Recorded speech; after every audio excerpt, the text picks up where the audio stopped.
Assalamualaikum warahmatullahi wabarakatuh. Perkenalkan, kami dari kelompok 8 PTLF. Kami di sini akan mempresentasikan tugas besar kelompok kami, yaitu kelompok 8 yang berjudul Perancangan Tata Letak dan Fasilitas Pabrik Sirup PT Sarkara Mura. Selanjutnya, sebelum memulai, kurang lebihnya perkenalan terlebih dahulu. Perkenalkan, nama saya Jiska Armelia dengan NPM 23037. Saya Aanisia Ridwan Rahma dengan NPM 23032. Saya Ferdiwa Pratama dengan NPM 23045. Saya Muhammad Abdullah Pratama Putra dengan NPM 23129. Saya Muhammad Afazal Pratama Putra dengan NPM 23129.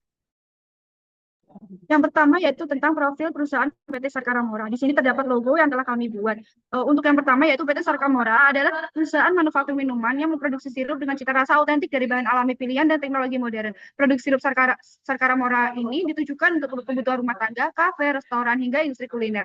Perusahaan berkomitmen pada kualitas, konsistensi rasa, serta proses produksi yang higienis dan ramah lingkungan dengan target memperluas pasar hingga skala nasional dan internasional. Untuk visi kami yaitu menjadi produsen sirup lokal unggul dan inovatif yang mampu bersaing di pasar nasional dan internasional dengan tetap menjaga kualitas dan keberlanjutan lingkungan. Serta misi kami yaitu yang pertama, menghasilkan sirup berkualitas, higienis dan konsisten dari bahan alami. Yang kedua, memperluas jaringan distribusi yang efektif dan andal. Yang ketiga, yaitu membangun kemitraan melalui pelayanan profesional dan tepat waktu. Yang keempat, yaitu berinovasi menciptakan varian rasa sesuai tren pasar. Dan yang terakhir, yaitu menerapkan proses produksi yang ramah lingkungan. Next. Untuk bab satunya, yaitu tentang global plan. Untuk pemilihan lokasinya sendiri, kita ada 5, yaitu ada Lampung, Cirebon, Semarang, Makassar, dan Medan. Lalu dihitunglah bobot perhitungan, yaitu kita memilih Lampung. Dengan penentuannya yaitu 7,90. Pertimbangan lokasi pabrik di PT kami, yaitu yang pertama, ketersediaan bahan bakunya, yaitu karena dekat perkebunan tebu dan buah tropis, dan menjamin pasokan berkelanjutan, serta menekan biaya logistik. Yang kedua, yaitu akses transportasi dan distribusi. Lokasi strategis dekat pelabuhan Bakauheni dan jalur nasional memudahkan distribusi untuk Sumatera ke Jawa ataupun sebaliknya. Lalu yang ketiga yaitu pertimbangan biaya operasionalnya, yaitu harga lahan dan tenaga kerja relatif kompetitif sehingga meningkatkan efisiensi produksi. Yang keempat yaitu lingkungan dan regulasi. Dukungan pemerintah daerah terhadap industri pangan dengan proses perizinan yang lebih mudah. Yang kelima yaitu pertimbangan ketersediaan tenaga kerja, yaitu tenaga kerja lokal tersedia dan berpotensi meningkatkan perekonomian masyarakat sekitar.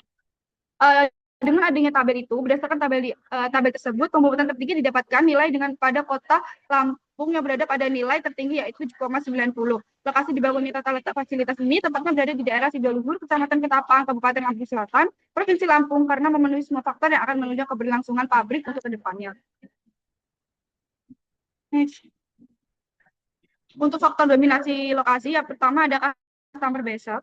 Customer base itu dipilih sebagai lokasi operasional PT kami karena posisinya yang strategis dekat dengan pelabuhan Bakauheni sebagai jalur utama distribusi menuju Pulau Jawa. Lokasi ini memudahkan pengiriman produk sirup ke wilayah Jawa melalui Ketapang sehingga pasar besar seperti Jakarta, Bandung, dan Surabaya dapat dijangkau dengan lebih cepat dan efisien. Lalu untuk cost base-nya yaitu pemilihan lokasi di Lampung Selatan memberikan keuntungan signifikan karena biaya lahan relatif lebih rendah dibandingkan kota besar seperti Jakarta ataupun Surabaya. Selain itu, upah tenaga kerja atau UMR-nya itu di wilayah ini masih tergolong kompetitif, sehingga dapat menekan biaya produksi secara keseluruhan. Next.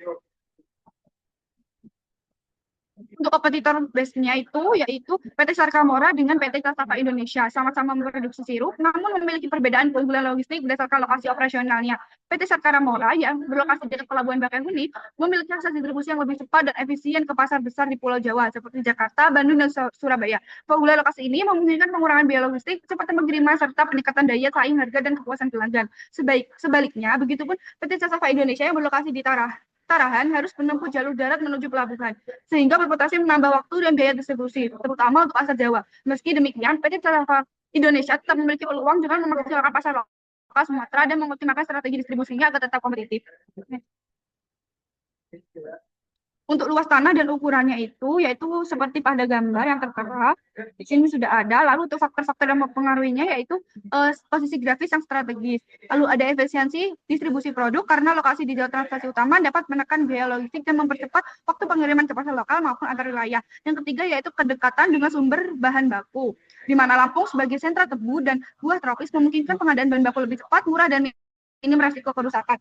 Untuk yang keempat yaitu aksesibilitas yang mencakup kemudahan tenaga kerja dari kawasan perumahan sekitar serta kelancaran pendistribusian barang melalui jalan tol Trans Sumatera dan Pelabuhan Bakahuni. Yang terakhir yaitu sebagai pengembangan jangka panjang karena kesediaan lahan yang masih luas di sekitar jalan lintas Sumatera memungkinkan ekspansi kapasitas produksi di masa depan.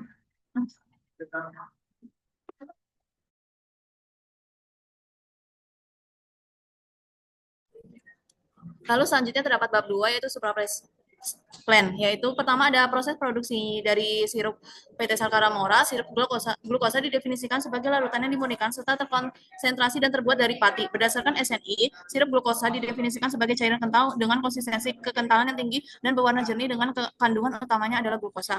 Untuk rangkaian proses pembuatan dari sirup itu dimulai dari persiapan bahan baku berupa air, gula, bahan perisa, pewarna, serta bahan tambahan lain yang berkualitas baik karena sangat mempengaruhi mutu produk. Bahan-bahan tersebut kemudian ditimbang sesuai formulasi yang telah ditentukan agar rasa, warna, dan konsistensi sirup tetap seimbang. Selanjutnya bahan dicampur dan gula dilarutkan ke dalam air menggunakan pengaduk mekanis hingga terbentuk larutan yang homogen. Kemudian dipanaskan dan disaring untuk membantu sterilisasi awal serta menghilangkan kotoran. Setelah suhu larutan menurun, bahan perisa dan pewarna ditambahkan, lalu sirup didinginkan untuk menjaga kualitas sebelum pengisian. Sirup yang telah didinginkan diisi ke dalam botol secara higienis, ditutup rapat, dan disterilisasi, kemudian diberi label dan dikemas sebelum didistribusikan ke pasar.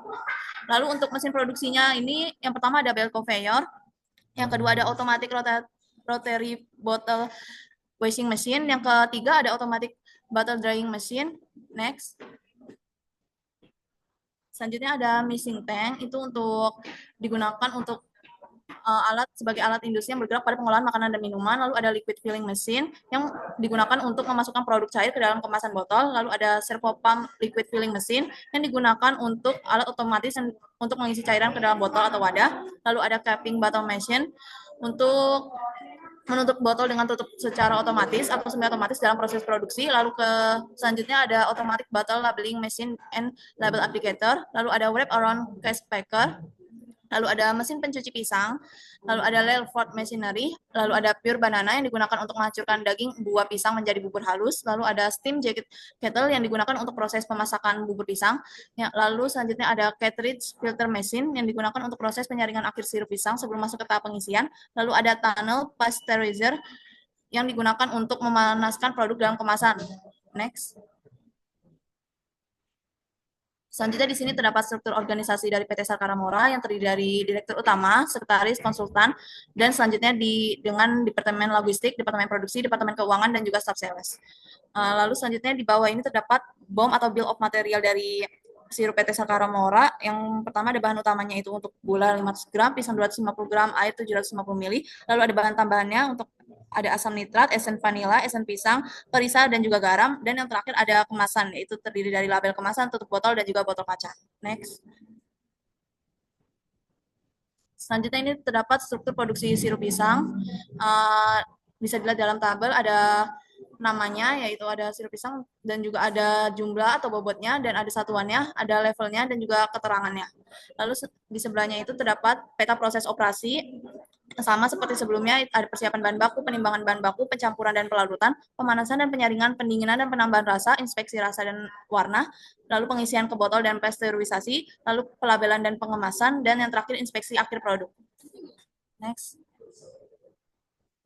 Selanjutnya ini terdapat systematic layout planning dengan keterangan SLP, yaitu warna merah itu kode A obsolete important, lalu ada E dengan keterangan very important dengan warna oranye, lalu ada keterangan I, kode I, keterangannya important dengan warna hijau, lalu ada keterangan O ordinary, keterangannya itu ordinary dengan warna biru, terus ada U unimportant warnanya putih, dan ada X addressable warnanya coklat.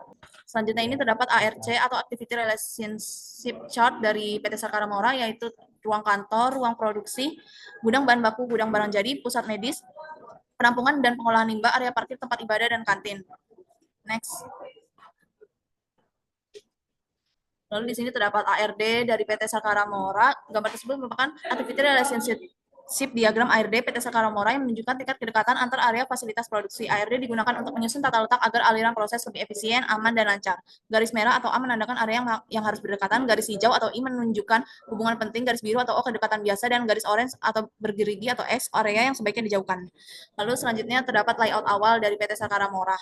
Bisa dilihat di gambar. Next. Jadi selanjutnya di bab 3, di sini terdapat informasi departemen dari ruang kantor hingga kantin. Diberikan kode-kode di mana di kode-kode itu akan dimasukkan dalam layout awalnya ini masuk di sistematik layout planning. Nah, di mana dibuat yang telah dibuat sebelumnya dan didapatkan layout awal. Selanjutnya ditentukan layout optimalnya menggunakan cost minimum. Nah, pada tahap awal ini dihitung jarak masing-masing antara gedung atau antar area terlebih dahulu untuk menentukan biaya awal yang dapat dilihat pada gambar di selanjutnya ini. Lalu penentuan jarak masing-masing gedung menggunakan metode graph dan langkah selanjutnya layout akan dioptimasi menggunakan software WinKSB. Next. Berikut hasil dari metode graphnya untuk antar area atau antar gedungnya. Next. Berikut merupakan perhitungan dari matriks secara antar area menggunakan perhitungan Euclidean. Lalu di bawahnya ada matriks OMH yang dimana perhitungannya itu berdasarkan dari matriks OMH ini biayanya, lalu di sampingnya merupakan hasil setelah perhitungan biaya itu tadi. Next. Berikut merupakan optimalisasi layout menggunakan software KSB. Di sini ada inputnya dengan number of row dan number of column, lakukan input dari biaya-biayanya ini, lalu di initial layout ini digunakan titik-titik koordinatnya. Lalu untuk functional layoutnya itu menggunakan improve by exchange dua department. Next. Nah, dari running software WinKSB dilalui layout sebanyak iterasi 10 hingga didapatkan finalnya di iterasi ke-10. Nah, hasil dari layout optimal di WinKSB divisualisasikan dengan seperti ini. Next.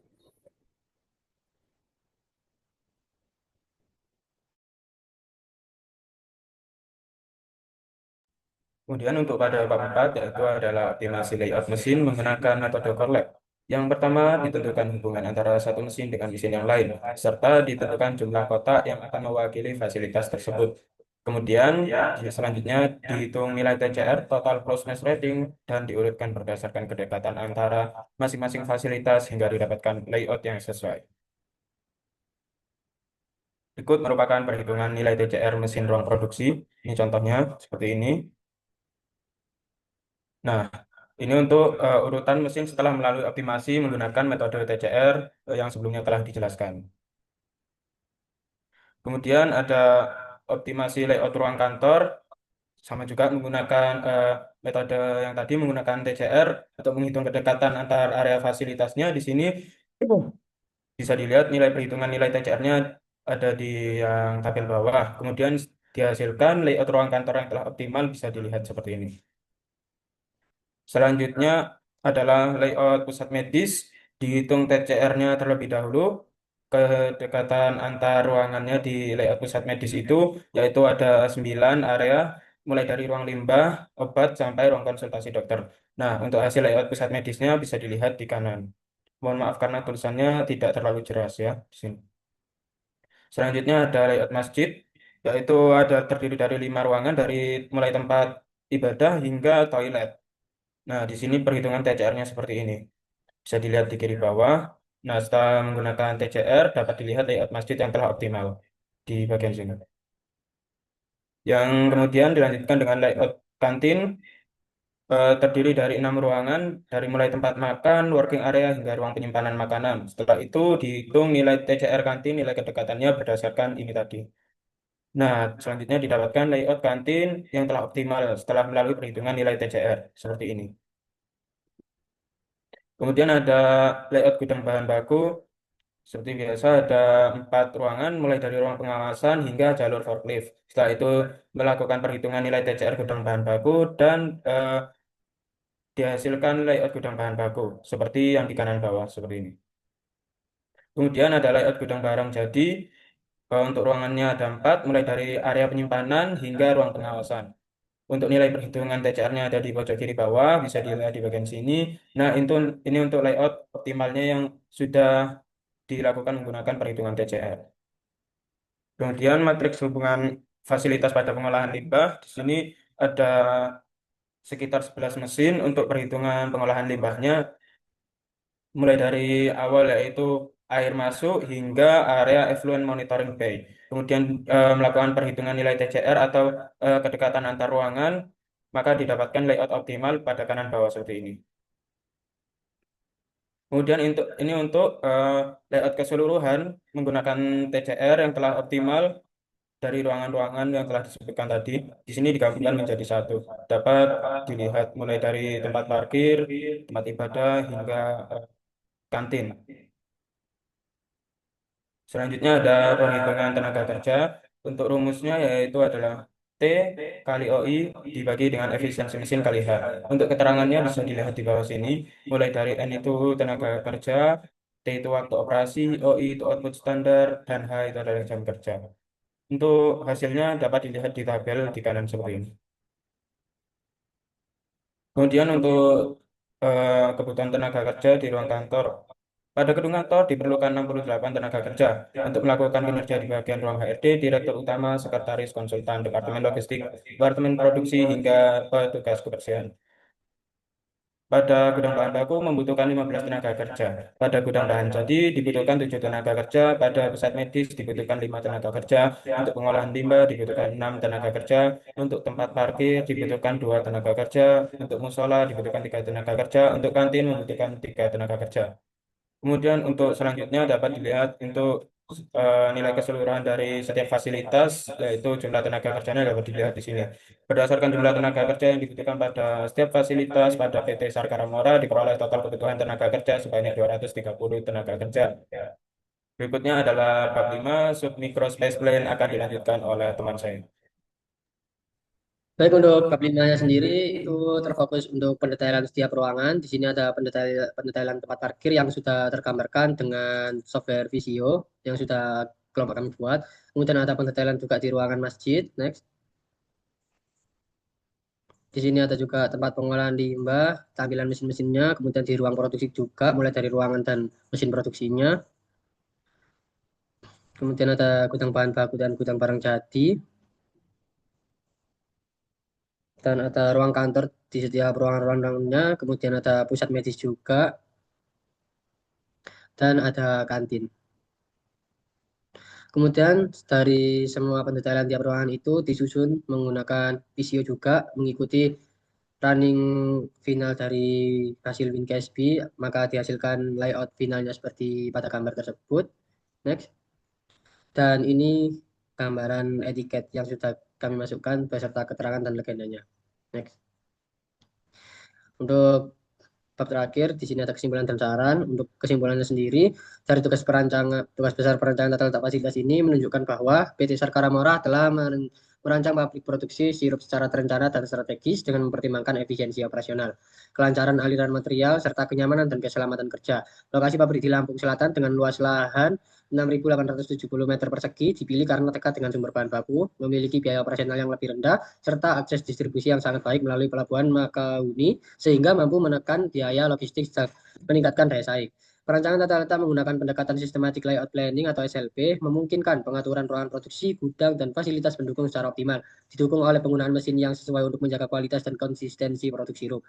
Selain itu, penyediaan fasilitas pendukung seperti ruang kantor, kantin, klinik, dan tempat ibadah menunjukkan perhatian perusahaan terhadap kesejahteraan karyawan yang berdampak pada peningkatan produktivitas. Dengan sistem distribusi yang efisien, standar kualitas produksi yang ketat, serta komitmen terhadap pengelolaan lingkungan dan inovasi berkelanjutan, PT Sarkara Mora memiliki fondasi yang kuat untuk berkembang dan bersaing di industri sirup baik di pasar nasional maupun internasional. Di sini juga kami memunculkan sebanyak 3 saran, yaitu speknya gunakan metode optimasi tata letak lanjutan seperti Corelab atau PORT untuk membandingkan dan memilih tata letak yang paling efisien dalam hal pengurangan biaya material, handling, dan waktu produksi. Kemudian untuk saran yang kedua yaitu sebaiknya pertimbangkan kebutuhan tenaga kerja dalam tata letak untuk meminimalkan jarak tempuh dan meningkatkan produktivitas dengan menggunakan simulasi alur kerja untuk mengidentifikasi potensi bottleneck. Untuk saran yang terakhir yaitu sebaiknya integrasikan teknologi otomatisasi dan keberlanjutan dalam desain tata letak fasilitas seperti sistem otomatisasi dan energi terbarukan untuk meningkatkan efisiensi operasional dan mengurangi dampak lingkungan. Sekian presentasi dari kelompok 8. Mohon maaf bila ada salah kata. Sekian, wassalamualaikum warahmatullahi wabarakatuh.